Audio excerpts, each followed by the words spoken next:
ಕುಮಾರವ್ಯಾಸನ ಕವನಗಳಲ್ಲಿ ಅತಿ ಪ್ರಿಯವಾದ ಕವನ ಒಂದು ಈಗ ಬರ್ತಕ್ಕಂಥದ್ದು. ಇದು 13ನೆಯ ಕವನ. ಇದರಲ್ಲಿ ಏನು ಹೇಳ್ತಾ ಇದ್ದಾನೆ ಕುಮಾರವ್ಯಾಸ ಅಂದರೆ, ಇದು ಕೃಷ್ಣ ಕತೆ.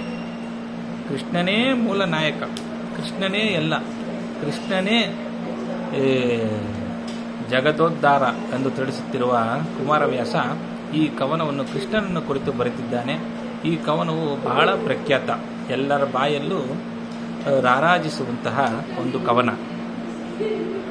ತಿಳಿಯ ಹೇಳುವೆ ಕೃಷ್ಣ ಕಥೆಯನ್ನು, ಇಳಿಯ ಜಾಣರು ಮೆಚ್ಚುವಂತಿರೆ, ನೆಲೆಗೆ ಪಂಚಮ ಶ್ರುತಿಯ ನೊರೆವೆನು. ಕೃಷ್ಣ ಮೆಚ್ಚಲಿಕ್ಕೆ ಹಲವು ಜನ್ಮದ ಪಾಪ ರಾಶಿಯ ತೊಳೆವ ಜಲವಿದು.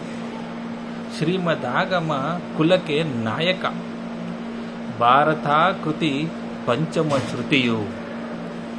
ಬಹಳ ಚೆನ್ನಾಗಿರುವಂಥ ಒಂದು ಕವನ.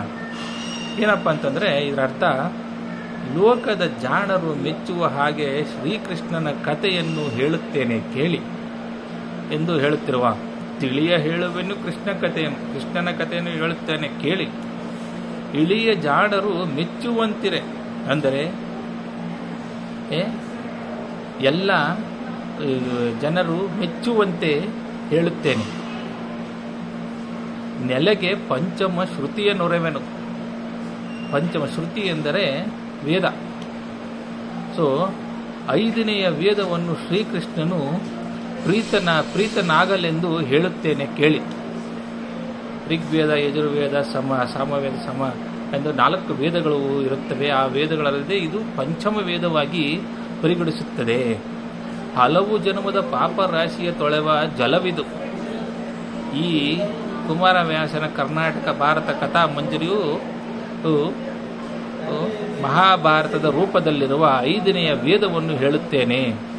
ಹಲವು ಜನ್ಮಗಳ ಪಾಪ ರಾಶಿಯನ್ನು ತೊಳೆಯುವ ನೀರು ಈ ಕವನ, ಈ ಒಂದು ಪುಸ್ತಕ ಎಂದು ಹೇಳುತ್ತಿರುವ